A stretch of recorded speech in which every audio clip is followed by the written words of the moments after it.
శ్రీ గురు చరిత్ర అధ్యాయము 33. శ్రీ గణేశాయ నమః. శ్రీ సరస్వత్యై నమః. శ్రీ గురుభ్యో నమః. ప్రస్తావన 33, 34, 35 అధ్యాయాలు వివరించే అంశాలివి. శ్రీగురుడు మఠంలో ఉంటూనే అరణ్యంలో ఒక సాధువు రూపంలో సావిత్రికి దర్శనమిస్తాడు. ఇలా ఒకే సమయంలో వేరు రూపాలతో భక్తులను అనేక ప్రదేశాలలో అనుగ్రహించిన లీల సాయిబాబా చరిత్రలో చూడవచ్చు. ఇది దత్తస్వామి యొక్క ప్రత్యేకత. అందుకే ఆయన కాశీలో స్నానజపాలు, మాహురపురంలో నిద్ర, కొల్హాపురంలో భిక్ష ప్రతిదినము చేస్తాడని షిరిడి ఆరతులు స్తుతిస్తాయి. ఒక వేశ్య, ఆమె వద్దనున్న ఒక కోడి, ఒక కోతి కూడా రుద్రాక్ష మహిమ వలన, ఒక రాజకుమార్తె సోమవార వ్రతం వలన శుభం పొందినట్లు శ్రీగురుడు చెబుతాడు. వీరి ధర్మనిష్ట వీరి సాఫల్యతకు మూల కారణం. ధర్మనిష్టకు భగవంతునిపై విశ్వాసమే మూలం. భగవంతునిపై అనన్యమైన ప్రేమ ఉంటే ఆయన శాసనమైన ధర్మం మీద ప్రీతి ఎందుకుండదు? ధర్మం లేకుండా రుద్రాక్ష వ్రతము, వేదధ్యాయనము వ్యర్థమని, మిథ్యాచారమని శ్రీగురుని సూచన. ప్రారబ్ధవశాన బాహ్య దృష్టికి వేశ్య అయిన ధర్మనిరతి గల అంతరంగము, భక్తి ఆమెకు ఉత్తమ గతిని ప్రసాదించాయి. సద్గురు సమాగమం చేత విభూతి, రుద్రాక్ష కూడా అతీత ఫలమిస్తాయని, సద్గురు సమాగమం రాక్షసులకు సైతం పరివర్తన కలిగించి ఉద్భవించగలదనడానికి రాజు పరాశర మహర్షిని, బ్రహ్మ రాక్షసుడు వామదేవ మహర్షిని ఆశ్రయించిన కథలు తెలుపుతాయి.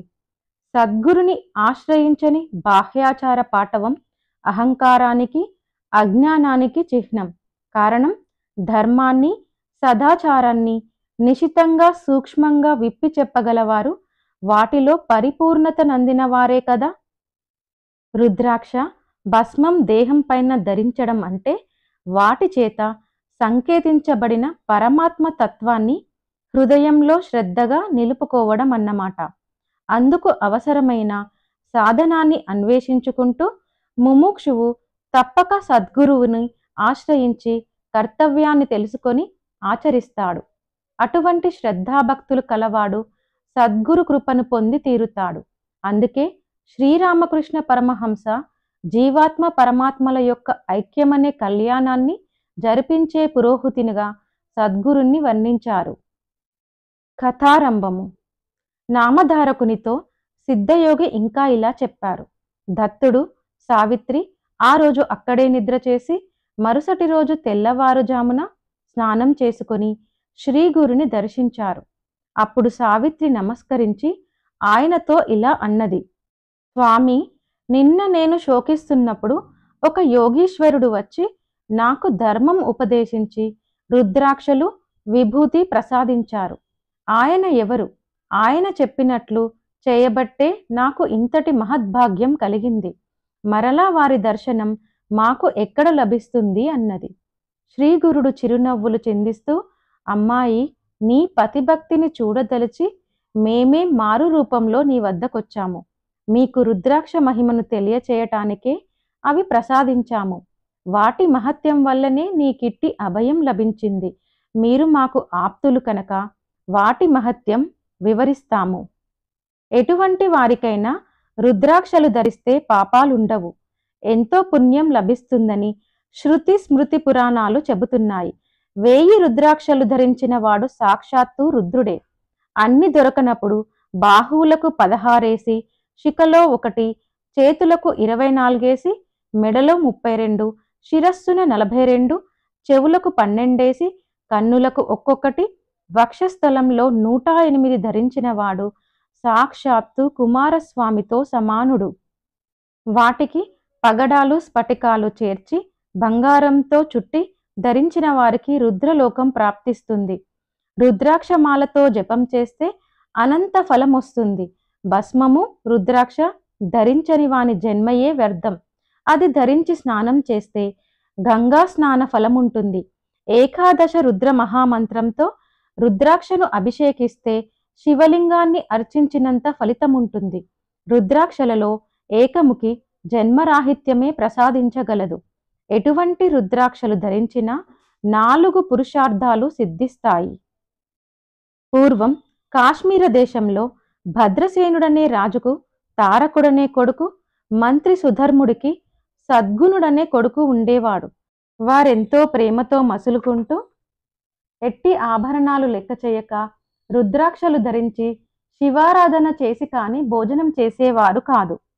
ఒకనాడు పరాశర మహర్షి రాగా భద్రసేనుడు ఆయనను పూజించి ఆ బిడ్డలిద్దరి విచిత్ర వైఖరికి కారణం ఏమిటని చెప్పమని ప్రార్థించాడు. ఆ ముని రాజా, వెనుక నంది గ్రామంలో మహాసౌందర్యవతి శ్రీమంతురాలు అయిన మహానంద అనే వేశ్య ఉండేది. ఆమె గుణవంతురాలు, స్వేచ్ఛాచారిణిగా జీవించక పెద్దల వలన సకల ధర్మాలు తెలుసుకొని దాన ధర్మాలు చేస్తూ జీవిస్తుండేది. ఆమె నిత్యము అలంకరించుకొని తన ఇంటనున్న మంటపంలో నృత్యం చేసేది. ఆ మంటపంలో ఒక కోడిని, ఒక కోతిని పెంచుతూ ఉండేది. వాటిని ఆమె వినోదం కోసం రుద్రాక్షలతో అలంకరించేది. ఒకనాడు మహాధనికుడు, శివవ్రత దీక్షితుడు అయిన ఒక వైశ్యుడు ఆమె ఇంటికి వచ్చాడు. అతని వంటి మీద విభూతి, చేతులకు రత్న కంకణాలు, అతని చేతిలో సూర్యునిలాగా వెలిగిపోతున్న రత్నలింగము ఉన్నాయి. దానిని చూసి ఆ వేశ్య ఆశపడి తన సఖి చేత కబురు పంపింది. అతడు ఆ మంటపంలో కూర్చొని మహాసౌందర్యవతి అయిన ఆ వేశ్య తనను సంతోషపెట్టగలిగితే ఆ లింగం ఇస్తా అన్నాడు.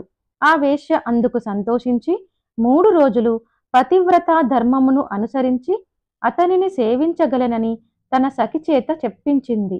ఆ వేశ్యుడు ఆ మాట విని నవ్వి, కులస్త్రీకి వలె వేశ్యకు అదెలా సాధ్యం అని విమర్శించాడు. అప్పుడా వేశ్య, నా విషయంలో మీకు ఎలాంటి సందేహము అక్కరలేదు. నేను త్రికరణ శుద్ధిగా ఆ 3 రోజులు పాతివ్రత్యం అవలంబించగలను అని చెప్పి ఆ లింగంపై చేయి వేసి సూర్యచంద్రుల సాక్షిగా ప్రమాణం చేసింది. ఆ వైశ్యుడు ఆ శివలింగం ఆమె చేతికిచ్చి, ప్రేయసి, ఇది నాకు ప్రాణంతో సమానం. దీనికి ఏమైనా అయితే నేను ఉరిపోసుకుంటాను అన్నాడు. ఆమె దానిని ఎంతో శ్రద్ధతో పూజించింది. ఆ ఇద్దరూ కలిసి ఆ రాత్రికి అంతఃపురంలోకి వెళ్ళాక అదేమి చిత్రమో కాని నాట్యమండపం క్షణంలో భస్మమైపోయింది. ఆ కోతి, కోడి కూడా బుగ్గైపోయాయి. ఇరుగు పొరుగు వారందరూ కలిసి ఆ మంటలు ఆర్పుతున్నారు. తెల్లవారాక అది తెలిసి వైశ్యుడు, అయ్యో, నా ప్రాణలింగమే పోయింది, నేనింక బ్రతకను అని ఏడుస్తూ అక్కడున్న బూడిదంతా గాలించినా ఆ లింగం దొరకలేదు. అతడు ఒక చితి వెలిగించి ఆ మంటలలో దూకాడు. అతని వెంటనే ఆ వేశ్య నాథా అని కేకలు పెడుతూ వచ్చి తన ధర్మంను అనుసరించి సహగమనం చేయటానికి సిద్ధమైంది. ఆమె బంధువులు ఆమెని వారించి, వేశ్యవైన నీకు ఇదేమి వెర్రి అని ఎన్నో రీతుల చెప్పి వారించారు. కానీ ఆమె వారి మాటలేవి పట్టించుకొనక సూర్యచంద్రుల సాక్షిగా అతనితో పాతివ్రత్యం అవలంబించిన నాకు ఇదే ధర్మము. నేనిప్పుడు సహగమనం చేయకుంటే నాతో పాటు నా 21 తరాల వారు నరకంలో పడతారు. నా ధర్మం నేను పాటిస్తే వారందరూ తరిస్తారు. మరణమన్నది ఎప్పటికైనా తప్పదు కదా. ఇలా హీనంగా బ్రతికే కంటే నా ధర్మము ఆచరించి తరించడం ఎంతో శ్రేష్టం అని చెప్పి అగ్నిలోకి దూకపోయింది.